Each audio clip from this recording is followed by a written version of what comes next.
দারুণ স্বাদের এই বেগুনের রেসিপিটা একবার তোমরা ট্রাই করে দেখো। যারা খাওনি তারা তো জানো না কেমন টেস্ট হয়, আর যারা খেয়েছো তারা অবশ্যই জানো যে কেমন টেস্ট হয়।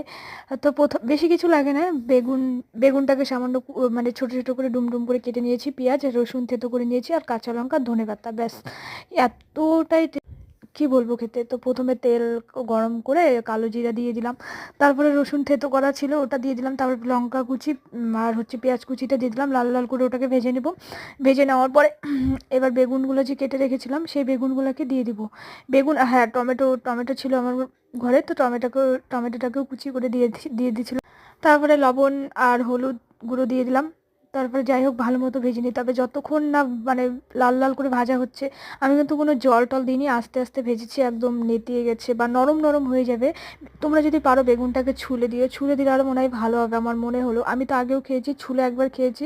তো যাই হোক হাতে কম সময় ছিল জন্য আর ছুলে দিইনি, একদমই শর্টকাট হয়। আর এই ভাতটা দিয়ে মানে এই গরম গরম ভর্তাটা দিয়েই যে এক থালা ভাত নিমিষের মধ্যেই খেয়ে নেবে। দারুণ টেস্টি হয়, ধনেপাতা কুচি দিয়ে লাস্টে নামিয়ে নিলাম।